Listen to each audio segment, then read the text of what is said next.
안녕하세요. 소스TV 김성민입니다. 자, 오늘은 한글떼기, 이 미취학 아동들 한글떼기를 할 때, 선생님이나 아니면 집에 학부모님들이 어떻게 해줘야 하는지 간단한 팁을 같이 이야기해 보려고 이 영상을 준비했습니다. 우리 영아 아이, 유아 아이들 한글떼기를 어떻게 해주시면은 더 좋은 효과를 할 수 있는지 같이 이야기해 볼게요. 자, 처음으로 명확한 발음으로 라고 써 있는데 아이들한테 발음을 정확히 반복적으로 해주시는 것이 굉장히 중요합니다. 그래서 여기 보시면은 입모양 같은 거 보이잖아요. 그래서 부모님의 입모양 그리고 부모님의 명확한 발음으로 아이들도 똑같이 명확하게 발음을 할 수 있다는 것을 명심을 해주시고, 그리고 선생님들도 마찬가지죠. 선생님들의 명확한 발음이 반복적으로 되면, 그리고 부모님들의 명확한 발음이 반복적으로 되면 우리 아이들은 발음이 조금 더 정확해져요. 그리고 아이들이 생각하는 것보다 어른들이 말하는 속도가 굉장히 빨라요. 그래서 가급적 아이들하고 말을 해주실 때는 훨씬 더 천천히 해주시는 것이 효과적입니다. 자, 그래서 처음으로는 명확한 발음으로 아이들한테 말해주시는 것, 한글의 기본입니다. 한글뿐만 아니고 영어를 할 때도 마찬가지겠죠. 그리고 잘 따라하지 못하는 경우가 있어요. 아이들이 아직 혀의 근육이나 입모양 등을 자유자재로 이제 사용하지 못하기 때문에 듣는 것과 자기가 발음하는 것이 똑같지 않을 경우가 많거든요. 나이가 어릴수록 더 심하겠죠.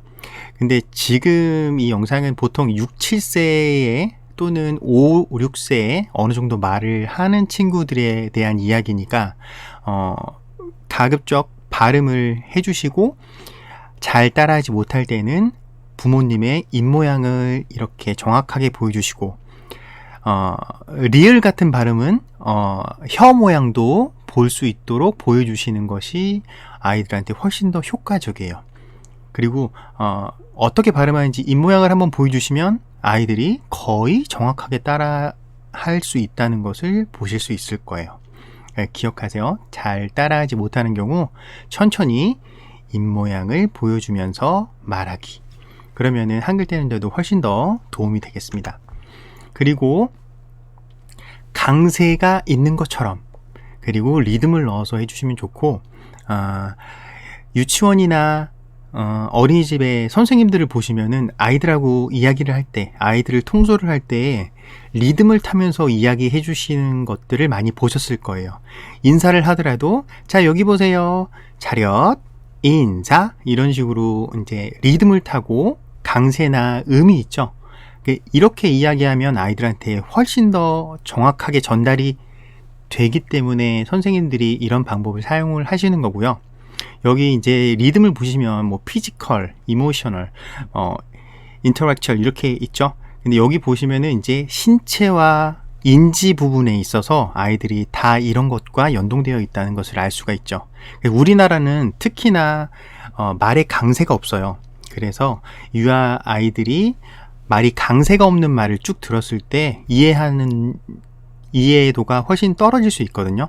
그래서 특히나 한글 교육을 할 때는 강세가 있는 것처럼, 뭐 예를 들어서 딸기를 하는데 딸기를 잘 못 따라하는 경우에는 딸기 아니면 딸기 뒤를 올려주시거나, 아니면은 더 어려운 글자 딸자에 더 강세를 넣어 주셔도 돼요.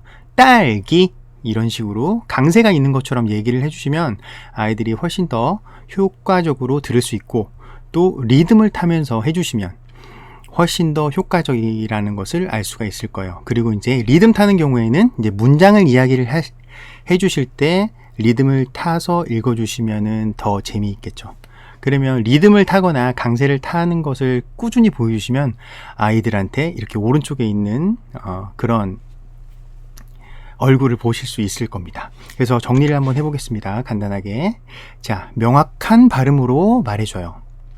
명확한 발음으로 말해줘요. 그리고 아이가 잘 따라하지 못할 때는 입 모양을 보여줘요. 그리고 우리나라에는 강세가 없지만 마치 강세가 있는 것처럼 말해주면 훨씬 더 효과적이에요. 그리고 리듬 또는 음감을 섞어서 말해주면은 아이들한테 훨씬 더 효과적으로 한글에 대해서 전달을 할 수가 있으니 이런 것들을 잘 알아두시고 일상생활에서 몸에 뵐 수 있도록 부모님들도 연습이 필요하다는 것을 이렇게 말씀드리고 싶었습니다. 자, 지금까지 소스TV 김성민이었습니다. 또 다음 시간에 뵙겠습니다.